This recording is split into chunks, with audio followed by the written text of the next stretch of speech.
Assalamualaikum, Shalom, Om Swastiastu, Namo Buddhaya, Salam Kebajikan. Selamat pagi semuanya, murid-murid Ibu. Waalaikumsalam, selamat pagi Ibu. Terima kasih Novi. Sebelum kita mulai pembelajaran hari ini, ada langkah lebih baiknya kita berdoa menurut agama dan kepercayaannya masing-masing. Berdoa akan Ibu pimpin, berdoa dimulai. Berdoa selesai. Sekarang Ibu nanya nih gimana kabarnya hari ini. Mungkin buat yang belum on cam bisa dinyalakan fitur kameranya, dan yang buat yang lain bisa nih kabar-kabarin lewat dengan unmute fitur audionya, karena Ibu mau dengar kabarnya secara langsung. Kabarnya gimana? Olin, Diana, Raihan? Alhamdulillah baik, Bu. Alhamdulillah baik, Bu. Syukur deh kalau semuanya baik dan semoganya semuanya tetap terus sehat ya. Mungkin sekarang bisa isi presensi, link presensinya Ibu share di itu ya, chat Zoom. Ntar bisa diisi. Oke, kalau udah semuanya absen, Ibu mau tanya nih sebelum kita mulai atau masuk ke materi hari ini, mau tanya mengenai materi yang udah kita pelajarin sebelumnya, ada yang bisa bantu jawab? Ya, saya izin menjawab, Bu. Minggu kemarin itu belajar tentang bank dan lembaga keuangan. Kayak belajar peran dan fungsi lembaga keuangan, klarifikasi lembaga keuangan, sama perbedaan lembaga keuangan bank dan lembaga keuangan non-bank. Ya, baik sekali. Terima kasih ya Olin udah berani menyampaikan materi sebelumnya. Buat Olin, karena udah berani nih nyampein tentang materi kemarin, Ibu bakal ngasih penghargaan poin tambahan yang bakal diakumulasiin nanti sama nilai-nilai Olin yang lainnya. Nah, karena tadi nih Olin udah nyampein, kan berarti kita udah ingat nih materi yang kemarin itu apa. Ibu mau tanya lagi nih, jenis lembaga keuangan itu ada berapa dan sebutkan aja jenisnya apa aja gitu. Ada yang bisa jawab? Novi, Bu, izin menjawab. Ya, Novi silakan. Jadi, lembaga keuangan itu diklasifikasikan menjadi dua. Yang pertama, lembaga keuangan bank. Yang contohnya itu ada bank sentral, bank umum, dan juga bank perkreditan rakyat atau BPR. Nah, yang kedua itu adalah lembaga keuangan lainnya. Contohnya ada pasar modal, koperasi simpan pinjam, leasing, asuransi, anjak piutang, dan juga modal ventura. Begitu, Bu. Ya, bagus banget Novi, terima kasih ya udah menjawab pertanyaan yang tadi. Jadi seperti yang udah Novi jelasin nih tadi, kalau lembaga keuangan itu dibagi menjadi dua, ada yang lembaga keuangan bank dan ada lembaga keuangan lainnya atau non-bank. Nah, dari kedua jenis ini tadi sempat disinggung tentang bank. Nah, sekarang mau tanya lagi nih, banyak banget nanya, maaf ya. Bank itu menurut murid-murid itu apa sih pengertiannya? Ada yang bisa jawab?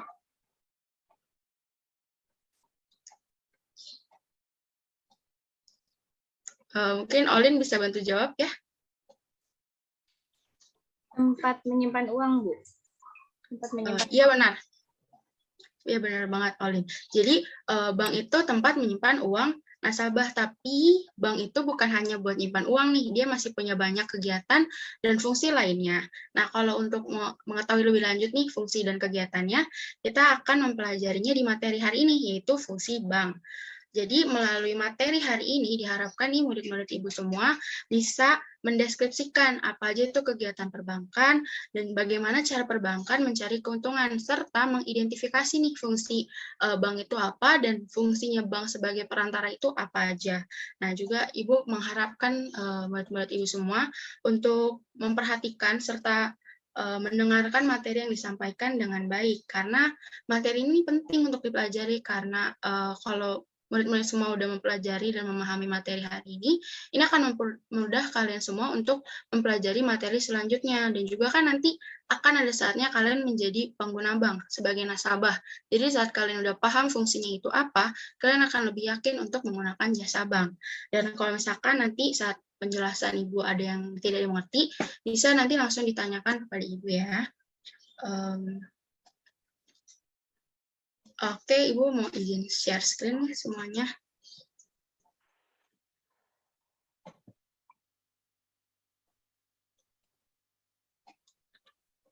Apakah udah terlihat? Sudah, Ibu. Udah. Oke, kita mau mulai. Jadi kita mau belajar fungsi bank. Ini ada di bab 4 dan pokok pembahasannya sebentar. Terlihat nggak ya? Belum Ini slide-nya terlihat nggak ya? belum muncul, Bu. Nggak muncul ya? Sebentar.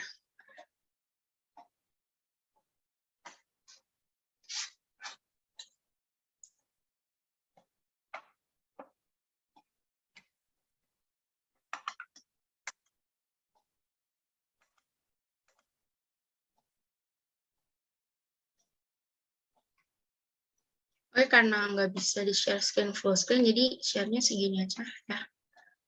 Kalau nggak kelihatan, mohon maaf. Dan mungkin bisa dibantu dengan lihat di buku siswa masing-masing ya. Jadi ini pokok pembahasan yang akan kita pelajari hari ini ada 4. Dan kita akan masuk ke pokok pembahasan pertama, yaitu kegiatan perbankan. Jadi kegiatan perbankan itu diawali dengan pengertian bank menurut Undang-Undang Negara Republik Indonesia Nomor 10 Tahun 1998.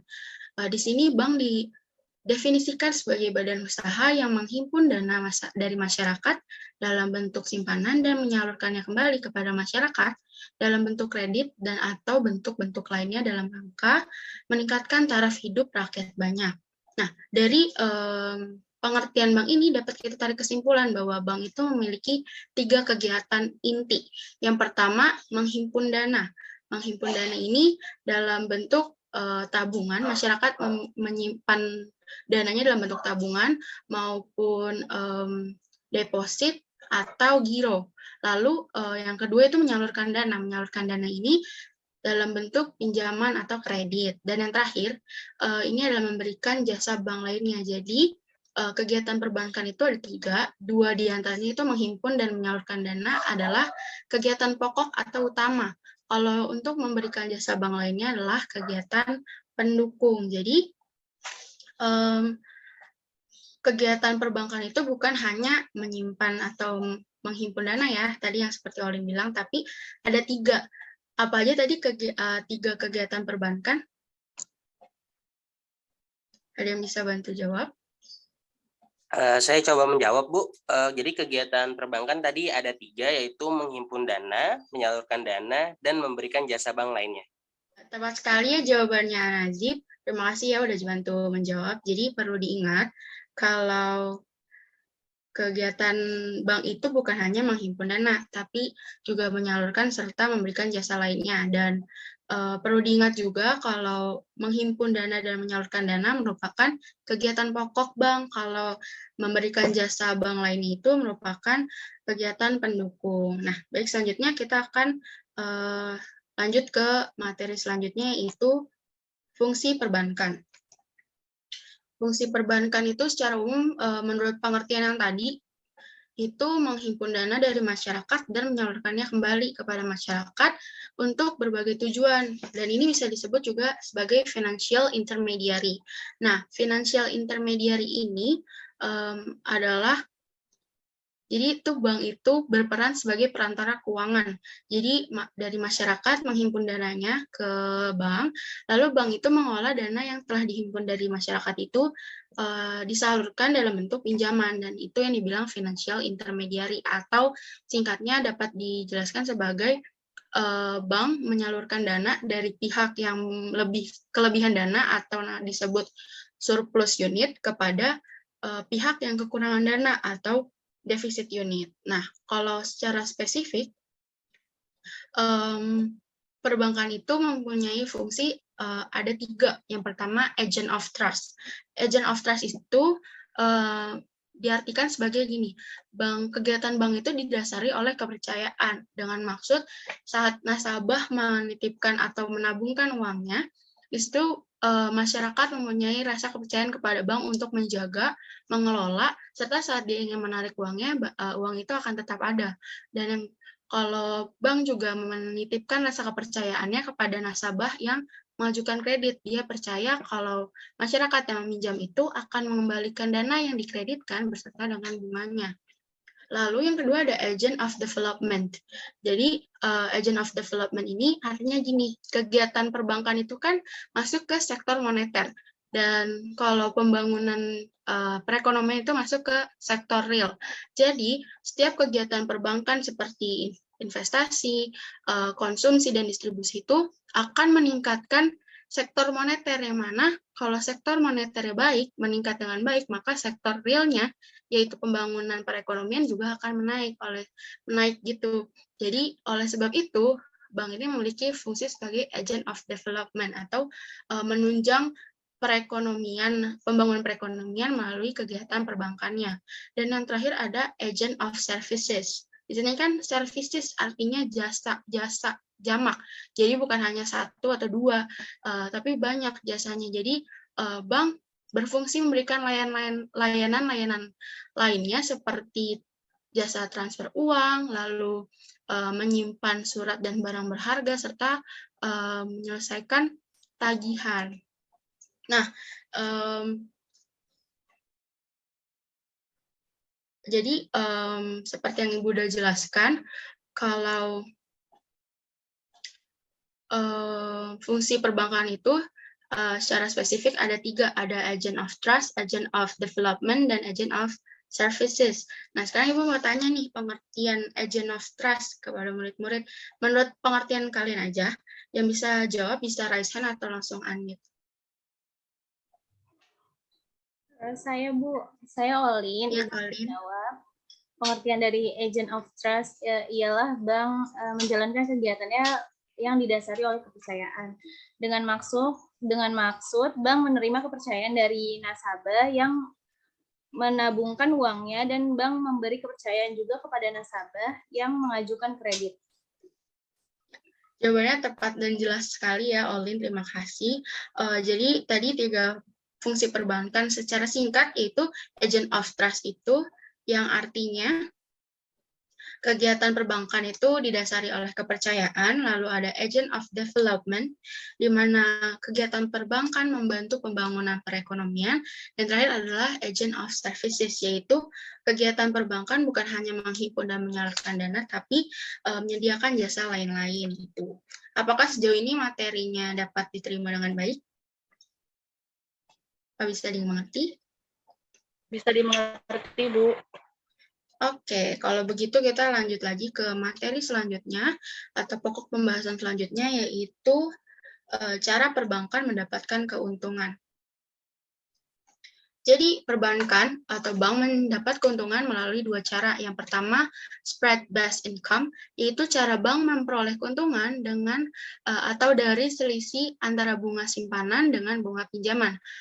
Bunga simpanan itu adalah bunga yang dibayarkan bank kepada nasabah yang menabung. Kalau bunga pinjaman adalah bunga yang diterima oleh bank dari nasabah yang meminjam atau mengajukan kredit. Nah, untuk memperoleh keuntungan, bank itu harus menetapkan bunga pinjaman lebih besar daripada bunga simpanan. Karena kalau terbalik nih, bunga simpanan yang lebih besar daripada bunga pinjaman, bank bukannya memperoleh keuntungan, tapi kerugian atau bahkan bisa bangkrut. Lalu yang kedua adalah fee-based income. Nah, ini adalah cara bank memperoleh keuntungan dari transaksi dalam jasa-jasa bank. Lalu jasa-jasa bank itu apa aja? Jadi ada 6 diantaranya yang akan Ibu jelaskan. Yang pertama, biaya administrasi. Biaya ini sering kali ya kita dengar atau saat rekonsiliasi bank akan muncul nih. Jadi biaya administrasi adalah biaya yang keluar saat kegiatan perbankan itu membutuhkan administrasi. Lalu untuk biaya kirim ini lebih awam mungkin didengar dengan biaya admin transfer. Jadi saat kalian transfer antar bank yang berbeda, itu akan ada akan ada biaya kirim sebesar 6,5, yang katanya di tahun depan akan turun nih jadi 2,5. Atau kalian akan mentransfer uang ke rekening luar negeri, itu pasti akan ada biaya kirimnya. Lalu biaya tagih. Biaya tagih ini akan muncul saat adanya penagihan dokumen, baik dalam kota seperti jasa clearing atau luar kota, jasa infoka. Bisa juga kepada transaksi antar negara, kayak gitu.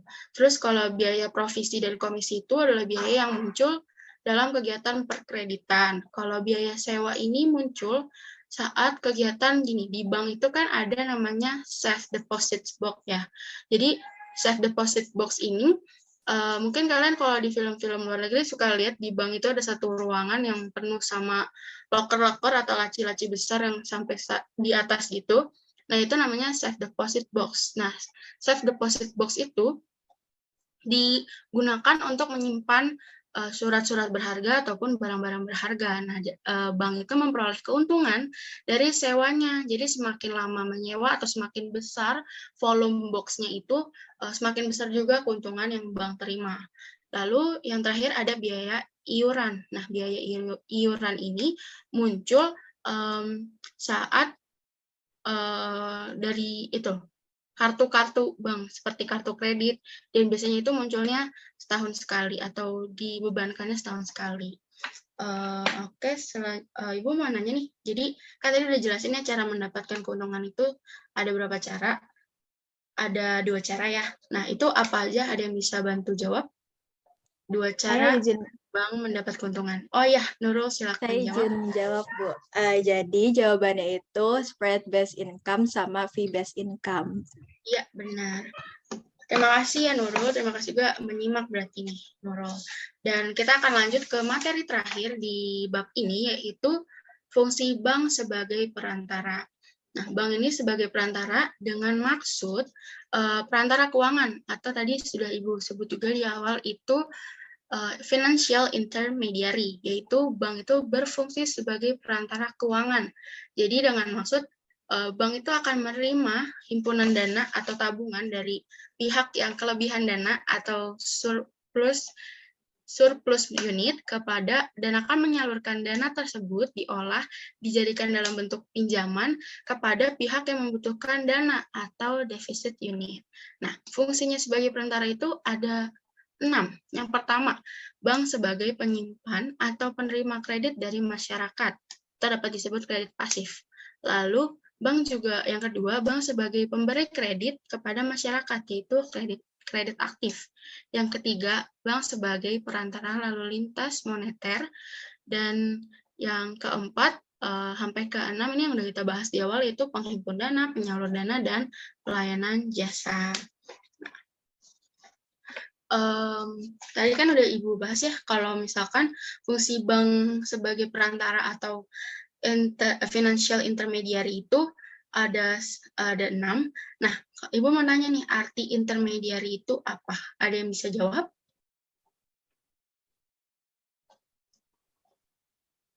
Arti intermediary. Oh ya, silakan.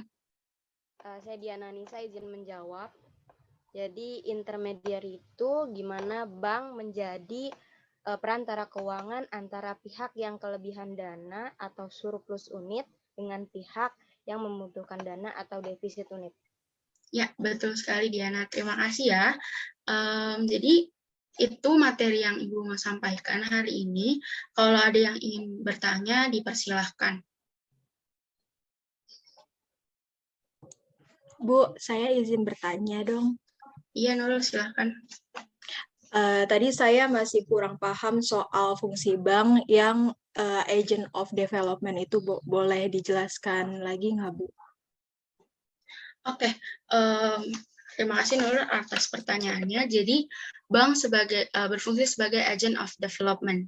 Jadi, bank itu mempunyai kemampuan untuk mendorong masyarakat melakukan kegiatan konsumsi, investasi, dan distribusi. Nah, ketiga kegiatan ini akan mendukung sektor moneter. Sektor moneter itu berkaitan dengan sektor real. Sektor real itu jadi pembangunan atau manufaktur.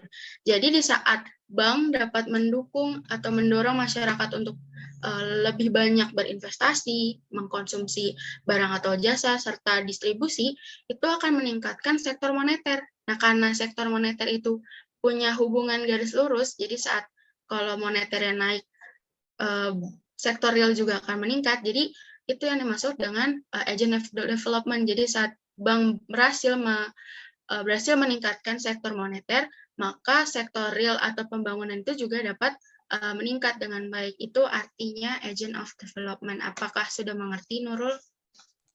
Sudah lebih mengerti, Bu. Makasih. Ya, sama-sama. Selanjutnya, ada yang ingin bertanya lagi?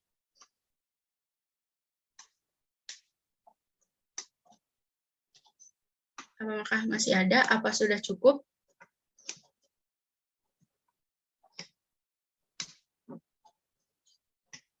Apakah Olin, Novi, Diana, ada yang mau ditanyakan?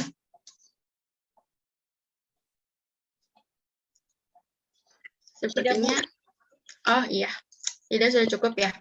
Berarti kalau sudah mengerti, saya harap materi yang saya sampaikan hari ini dapat dipahami dengan baik. Dan karena tadi Novi juga udah bilang nih, udah paham, maka Ibu akan berikan post-test tentang fungsi bank melalui Google Classroom. Ini linknya Ibu share di chat.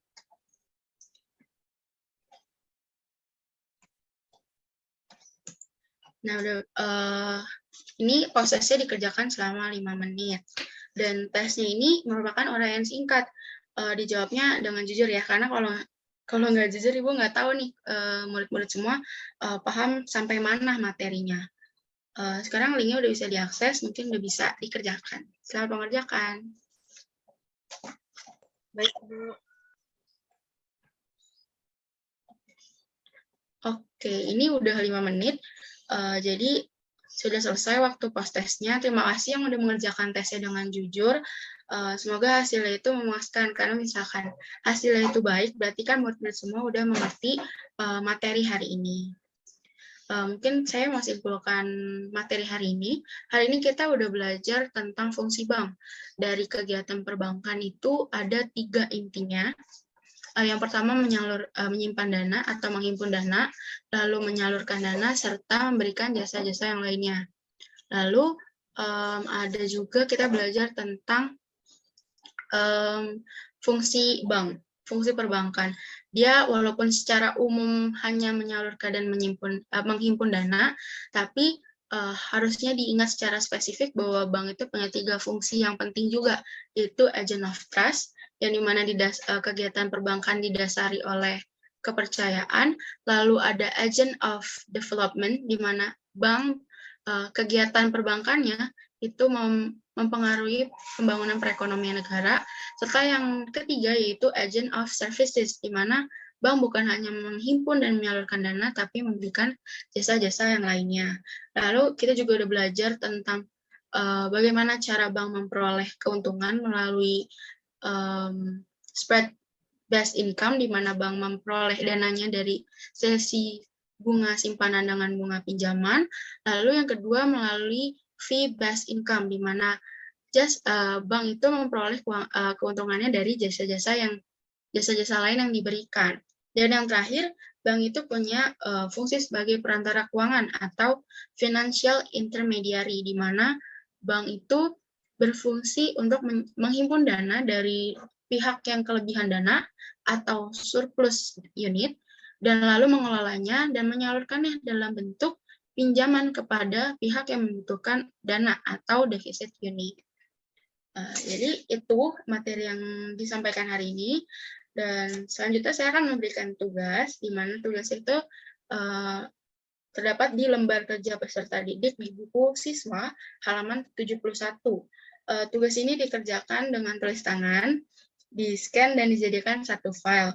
Untuk pengumpulan tugasnya nanti akan saya buatkan kolom pengumpulan tugas beserta deadline pengerjaannya di Google Classroom.